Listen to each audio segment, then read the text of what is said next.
He was sort of an entrepreneur of terrorism. Abdullah bin Khalid al-Thani was helping and protecting Khalid Sheikh Mohammed. Khalid Sheikh Mohammed had other contacts.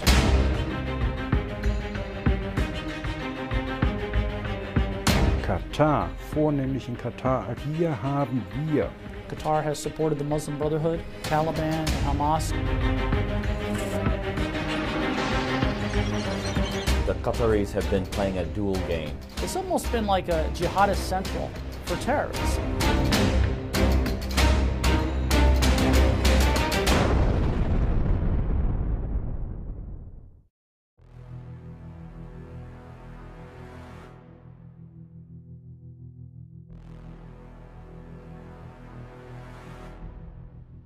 On this spot, New York has erected a memorial dedicated to the victims of 9/11. Here used to stand two skyscrapers, which became, with time, one of the landmarks of New York.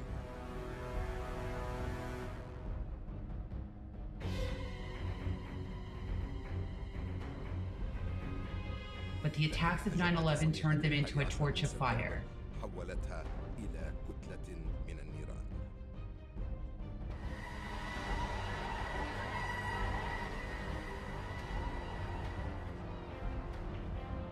A few hours later, the Twin Towers collapsed, in a scene instilled in the memory of all Americans and the entire world.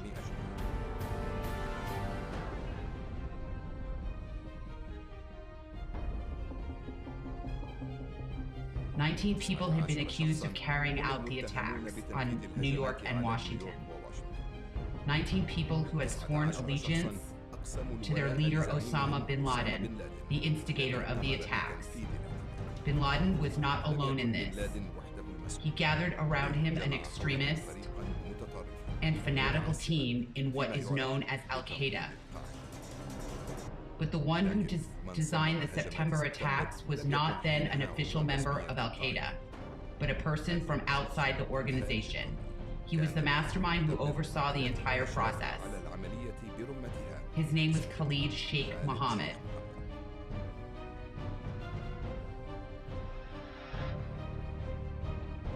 Khalid Sheikh Mohammed was born here in Kuwait City to Pakistani parents. Khalid Sheikh Mohammed was born in Kuwait, but he was of a Pakistani Baluchi background, and was born and raised in a very religious family that had ties to the Muslim Brotherhood. At 16, he joined the Muslim Brotherhood, which is very important for the rest of his career, if you will. Mostly since he started in the Brotherhood, at 16 he had a lot of friends that were gravitating in that world. After high school, KSM traveled to the USA and enrolled at a North Carolina university, where he graduated with a degree in mechanical engineering. He really came to have a very negative opinion of the United States as a debauched country, and he thought it was a racist country as well.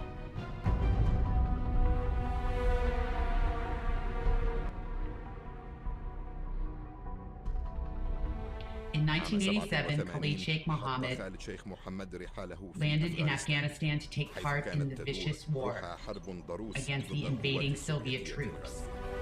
There, he trained with the combatants of Abd Rasul Saif, leader of the Islamic Union.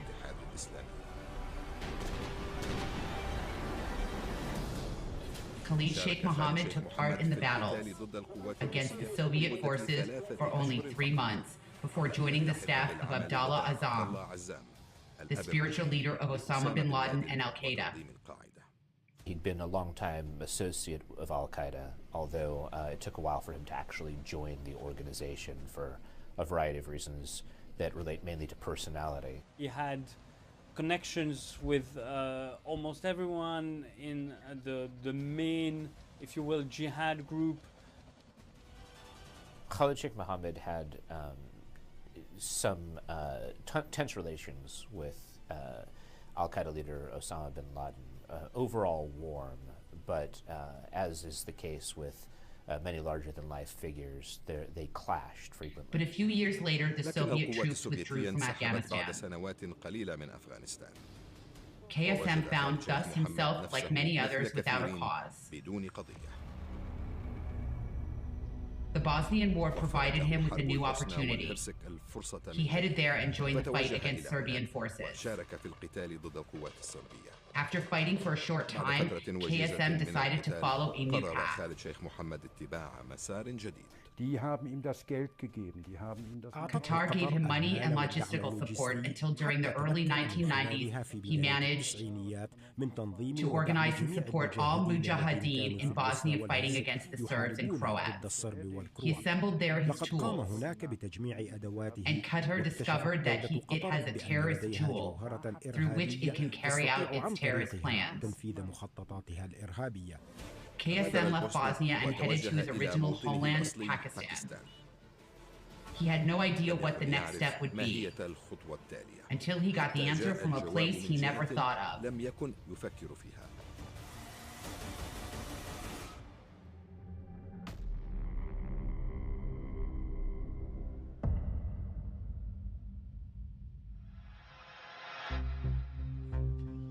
Qatar was then a small country, barely mentioned by people.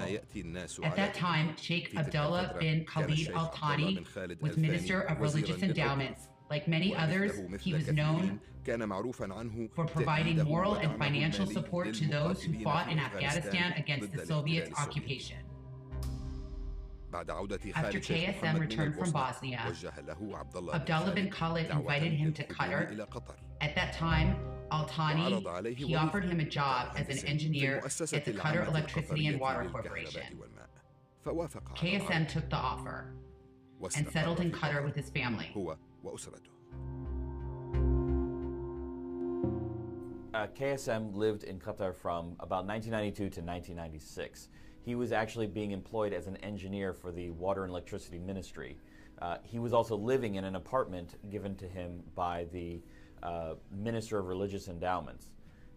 While he was there, he was actively involved in terrorist plotting, not only in the World Trade Center bombing in 1994, but also in other attacks. In Qatar, Khalid Sheikh Mohammed apparently worked for the government, had some minor position as a bureaucrat working for a variety of agencies there, nothing to do with security or the military per se. Yes, I mean, it's no secret that Abdullah bin Khalid Al Thani was helping and protecting Khalid Sheikh Mohammed, and also that he had even during that period, KSM transferred money to Al-Qaeda activists to plan attacks against the U.S. He mostly used his nephew, Ramzi Youssef, who was also born in Kuwait to Pakistani parents. His real name was Abdel Bassett. He allegedly carried an Iraqi passport and a Pakistani nationality. He had a degree in electronic engineering from a British university. Well, Ramzi Youssef was, they were related by blood. So it's, he grew up in an environment where radicalism of the Muslim Brotherhood type was in the mother's milk, as they say. A lot of his relatives, Ramzi Youssef, of course, being the most known, were involved. Several stories relate that KSM traveled many times, allegedly on a private jet, provided to him by the Qatar Minister of Religious Endowments, Abdullah bin Khalid. Some of these travels were to meet his nephew Ramzi Youssef, who was planning an attack against the USA. He was traveling all the time, meeting with known associates in the terrorist world, and reportedly planning attacks. Ramzi asked KSM for financial assistance to finish his preparations. KSM transferred him the required money. When Ramzi Youssef tried to blow up the World Trade Center in the United States the first time during the 1990s, Khalid Sheikh Mohammed actually gave him about $660 wired from a Qatari bank because he was living there at the time. Ramzi Youssef war als Familie. Ramzi Youssef was a very important person to KSM because he was a family member.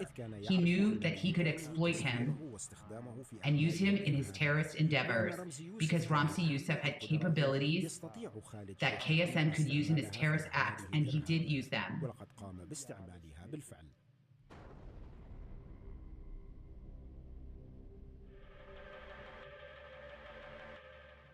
A symbol of New York was chosen to be the target, the World Trade Center. And in February 1993, a car bomb exploded in a garage of one of the Twin Towers. 6 people were killed. But the building didn't collapse as Ramzi Youssef thought. He was involved in the 1993 first World Trade Center bombing that was executed by his nephew, Ramzi Youssef. During his interrogation in Guantanamo, KSM confessed that he rarely went to his work, which was just a cover for his terrorist activities because his relationship, the minister of Abdullah bin Khalid, gave him immunity. Khalid Sheikh Mohammed in those days was on the salary of a government ministry, the Ministry of Waterworks in Doha. He was very close to some members of the Qatari royal family, especially the former Minister of Religious Affairs, who then became Minister of Interior, Abdullah bin Khalid Al Thani. He was living in Al Thani's apartment complex owned by him. So how did he get that place when he was just a simple water engineer who happened to that he was also involved in Islamic militancy?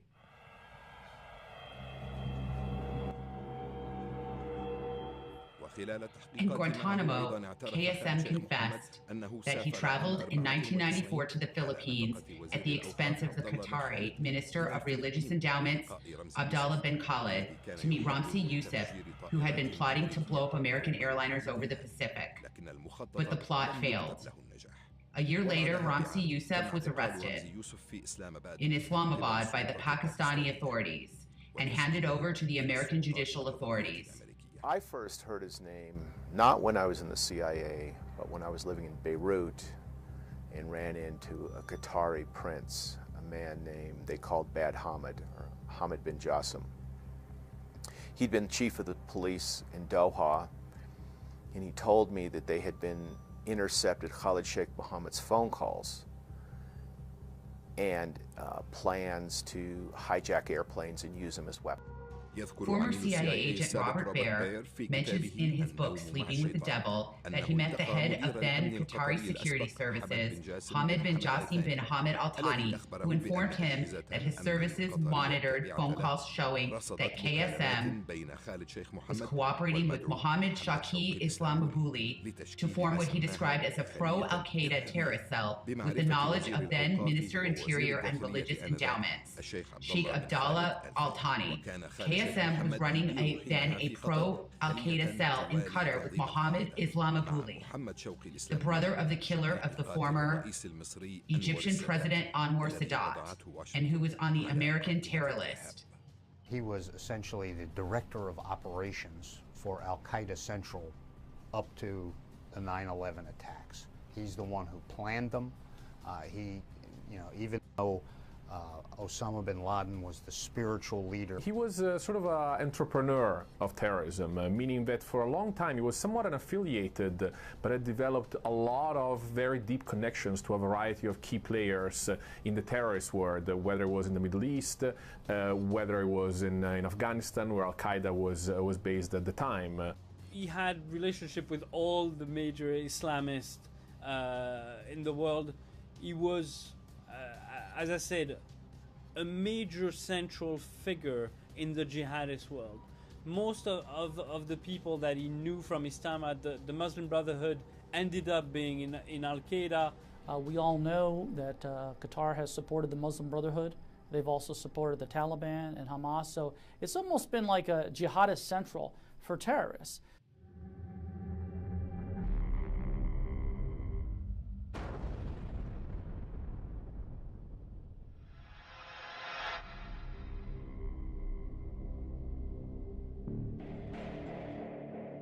KSM activities were not unnoticeable to the U.S. security services.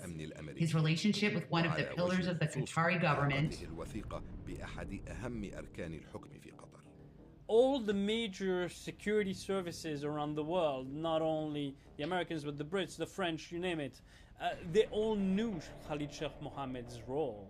That's why, in the open, when the Americans tried to arrest in early 1996, the American National Security Council met under the auspices of Samuel Berger to discuss the extradition process of KSM.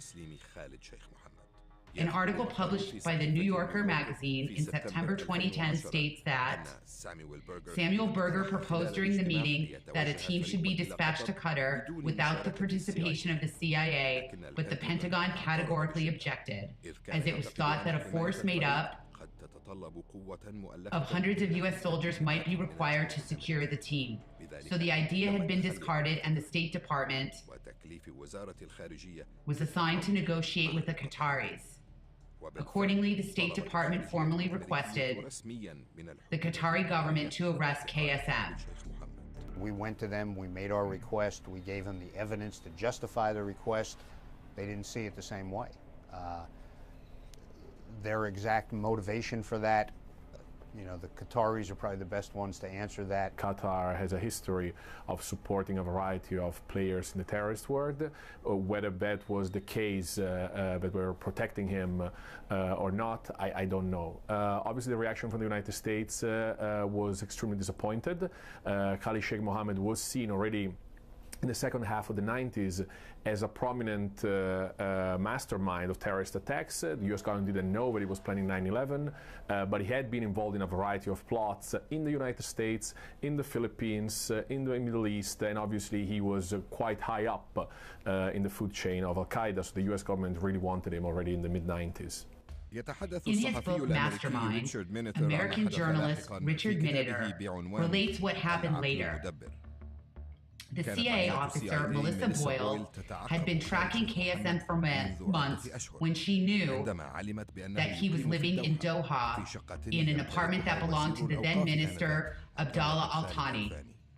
The minister had been funding KSM activities for years, allegedly through exploiting the activities of a number of charities. Later, and despite the repeated denial by Qatar of any involvement in terror funding, several Gulf countries and Egypt put a number of these charities on their list of terrorist organizations, such as Qatar Center for Voluntary Work, Qatar Charity Association for Eid bin Mohammed Charity, without explicitly referring to KSM. At that point, it was very difficult to get people extradited from other countries, particularly countries that in some way might have been sympathetic to some of the claims of Al-Qaeda or to some of their ideology. By October 1995, KSM started to worry. Richard Clark, former chairman of the Counterterrorism Coordination Group in the Clinton administration, said the CIA and FBI agents succeeded in tracking KSM to the apartment where he used to live in Qatar. Some American security agents even confirmed his presence there by using high-tech material and informed the Qataris by providing the name of the street and the number of the apartment he lived in. The FBI agents were asked to wait in the hotel where they stayed until the completion of the official extradition procedure.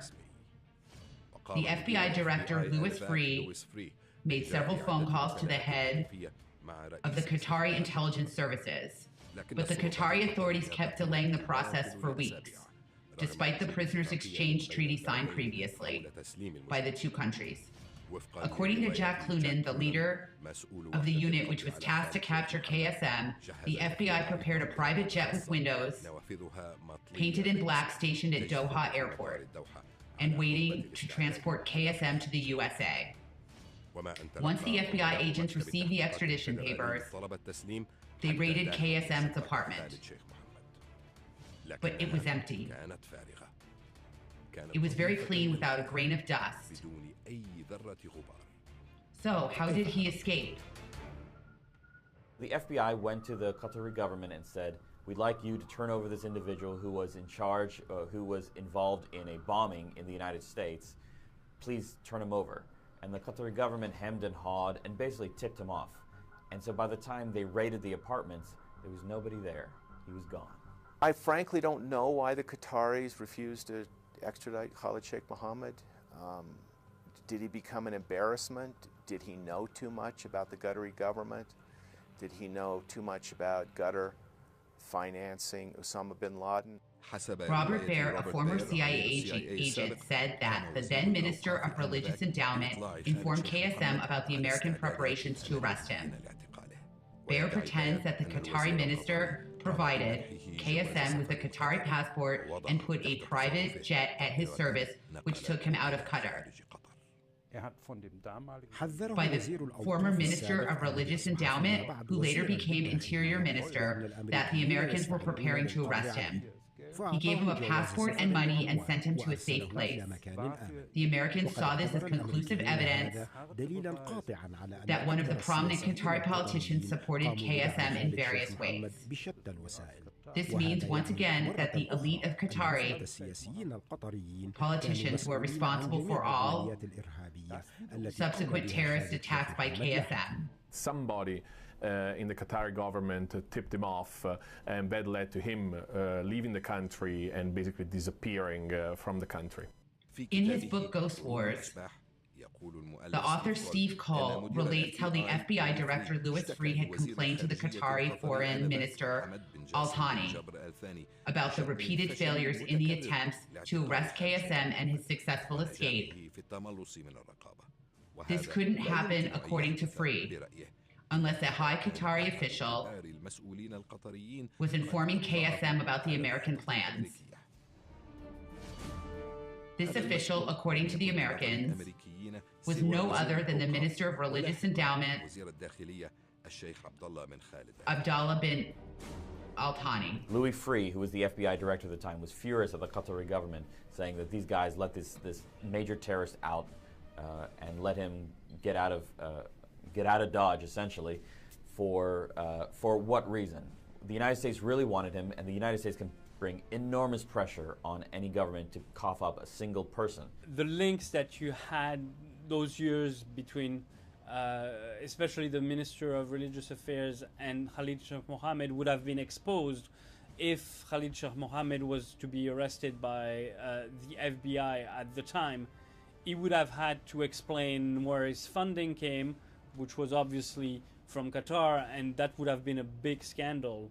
So Qatar held off, and they basically shipped off Khalid Sheikh Mohammed out of the country in order to avoid that kind of scandal in the open.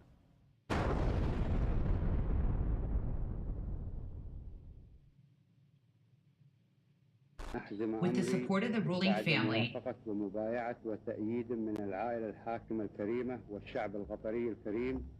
and the people, I decided to assume the responsibility as head of the state.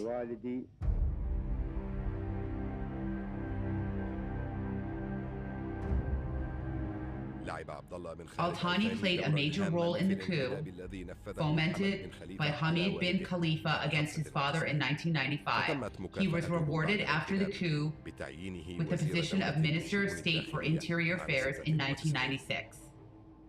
And in 2001, he was appointed as full-fledged Minister of Interior until 2013, when Tamim was handed the power in Qatar. The FBI was furious. I mean, look, it's a dirty game. The American ambassador at the time, who had put this extradition together, resigns or leaves the State Department right after Khalid Sheikh Mohammed flees, not shortly after, and then goes and works for the Qatari government. Within Qatar, his closest associate was Abdullah bin Khalid Al-Thani, who served as his patron, who gave him, it seems, his job. Abdullah bin Khalid Al-Thani had been, he was eventually elevated to being the interior minister of the country. That's even after having helped Khalid Sheikh Mohammed to escape when the Americans were there to arrest him. So someone who is part of the royal family and was able to continue to get promotions within the bureaucracy, even after having been involved in a significant scandal related to terrorism.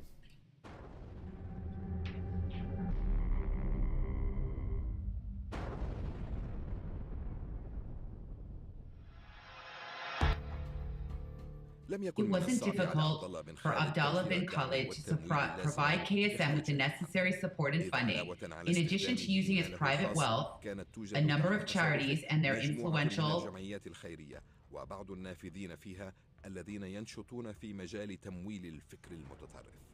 especially a man named Abdurrahman al-Nuami, whose name figures on the U.S. list of wanted terrorists. Abdurrahman al-Nuami is one of the figures who has been named as being involved in terrorist financing. He's provided money to Al-Qaeda in Iraq and to a number of other organizations that are affiliated with Al-Qaeda. The Somali affiliate is one that has come up, as have others.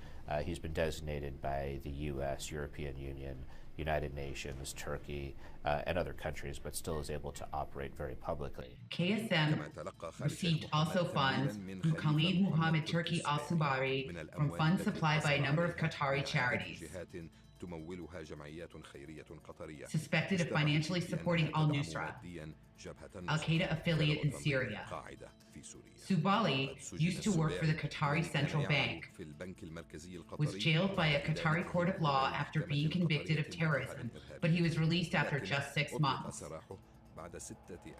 Washington put him on the blacklist as a terror funder, especially to KSM and Al-Qaeda. And it became such a problem for Qatar's public relations image that they had to push him aside a little bit, even though he remained Minister of Interior until 2013. So there was some kind of exposure, if you will, of the link of some of the people within the royal family and Al-Qaeda and Khalid Shah Mohammed. But in the end, nothing really was done to stop that kind of relationship, and nobody was really punished for that. The Qatari funding allowed KSM to continue his terrorist activities, even after he left Qatar. He confessed later to investigators in Guantanamo that he was behind many attacks against American interests, including the embassy's bombing in Nairobi and Jerusalem in 1998. As well as the Bali bombing in Indonesia in 2002. KSM had 27 different identities and 27 different names.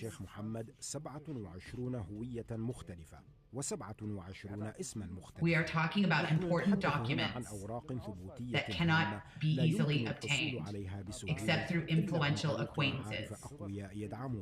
This is considered now and then the heart of the problem that confronts us all, Muslims and non-Muslims. Terrorists cannot stand on solid grounds without the support of influential people. KSM was able to open many doors using his acquaintances, as I said. He knew all of those main players. He was personally responsible in many cases for some of the recruitment of other people that became the actual executors of the operations. So up until his arrest, he probably personally knew everybody that was in Al-Qaeda, because it was at that point a fairly tight group, and probably was one of the main instigators of the radicalization and recruitment of the people that took part in all of Al-Qaeda's operations. Richard Clark, the former U.S. Director of Counterterrorism, described bin Khalid as a strong sympathizer of Osama bin Laden and of terrorist groups. And he uses his money and his ministry's money to transfer it to a number of charities which are fronts of Al-Qaeda.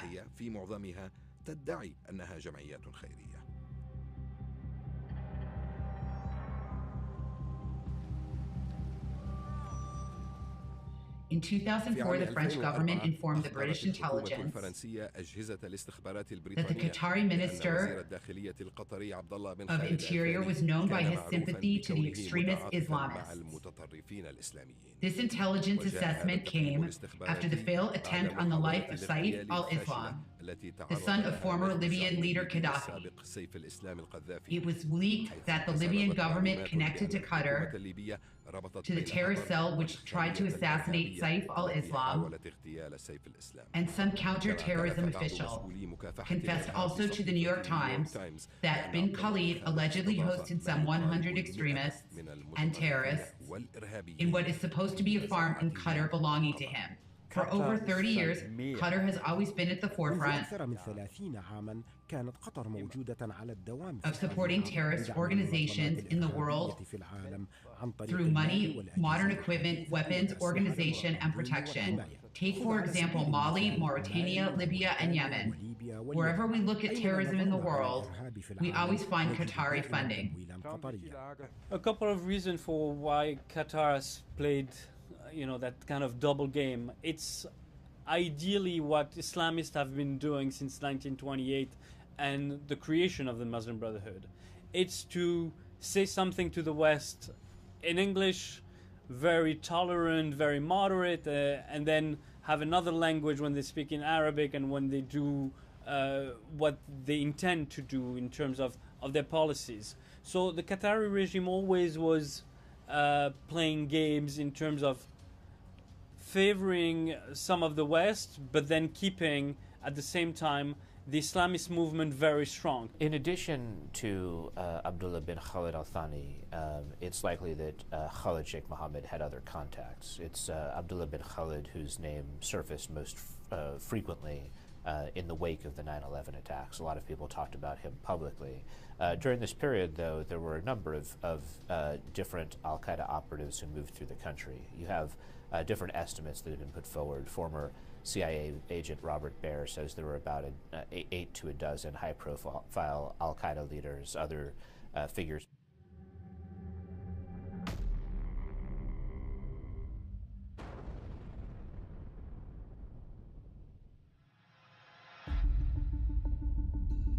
After he fled Qatar, the obsession of waging major attacks against the USA kept KSM's mind busy. He didn't feel that he was close to achieving his goal until he met the former employee in a Yemeni bank and member of Al-Qaeda, Ramzi bin Shiba. It was in Germany where KSM went to meet the so-called Hamburg cell. The goal was to find people who could fly planes. In March 2000, 4 names of Arabs studying in Germany were listed: Mohammed Atta, Mawan Shehi, Zahid Zara, and Ramzi bin Shiba.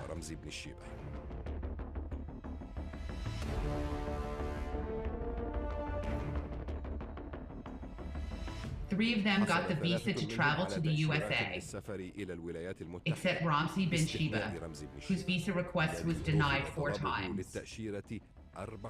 Due to that, Ramzi bin Shiba stayed behind with KSM to coordinate the 9/11 attacks. 1 year after the attacks, Ramzi bin Shiba was arrested by the Pakistani Secret Service and handed over to the Americans. As for KSM, the Pakistani authorities arrested him in Rawalpindi near the Islamabad and handed over to the Americans in March 2003.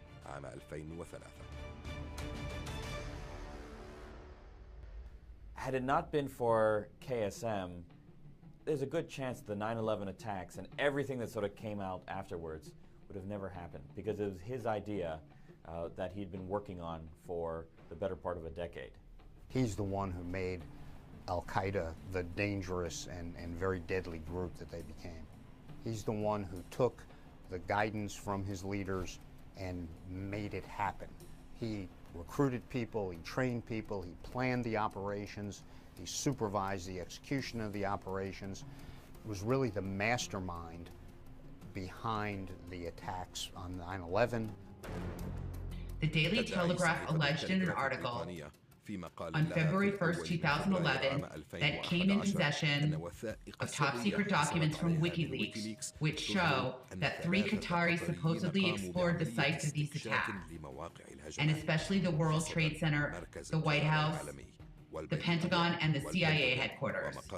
It pretends that they provided support to the perpetrators of 9/11. The newspaper says that the 3 individuals left the USA after the attacks to London and then to Qatar. The strange thing, says the Daily Telegraph, is that none of the 3 Qataris were mentioned in the final 9/11 investigation commission report. Was any of them connected to the Interior Minister Al-Thani? There is no evidence to suggest that, at least until now, despite the repeated denial by Qatar of any involvement in the 9/11 attacks. Nonetheless, the Qatari Foreign Minister, Mohammed Al-Thani, did not deny that his country is on the list of terrorism, but he pointed out that Qatar lies at what he called the bottom of international terrorism. Qatar is at the bottom of the list of the countries involved in this attack. But it is noticeable that the Qatari authorities later put Abdullah bin Khalid under house arrest because of his alleged connections and sympathy to Al-Qaeda and his supposed connection to KSM. But the decision was not duly implemented, as Qatari media outlets and social media continue showing Abdullah bin Khalid traveling to many destinations and meeting officials in the Qatari government.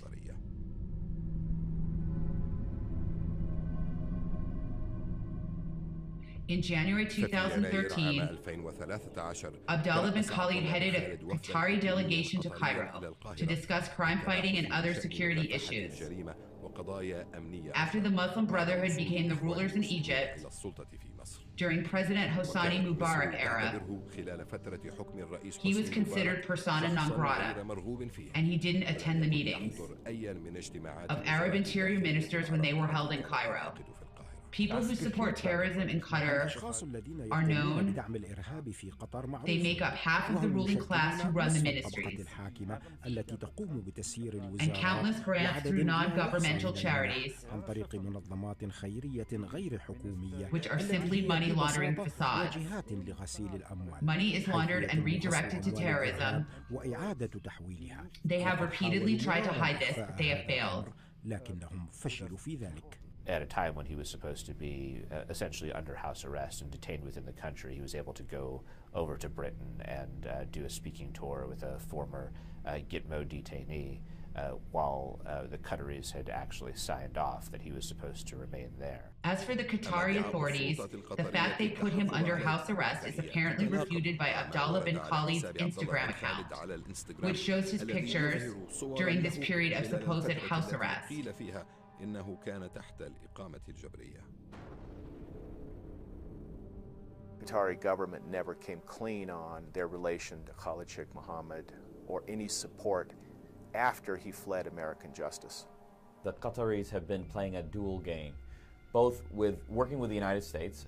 Our biggest air base in the region is based in Qatar, but they have a sympathy for individuals related to Muslim Brotherhood, other Islamic militant organizations, and KSM, which is merely one of these people.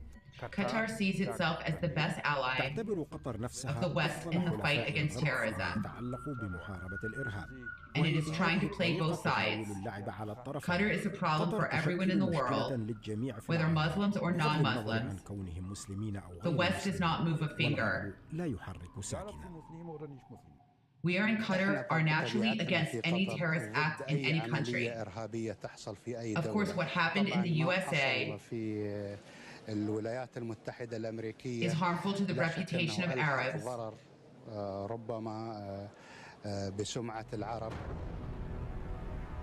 Did Qatar have any role, even indirectly, in the 9/11 events? Or at least, did one of the prominent figures in the government play a part through KSM and his associates? There seems to be mere interrogations until now open to all possibilities. كافة الاحتمالات.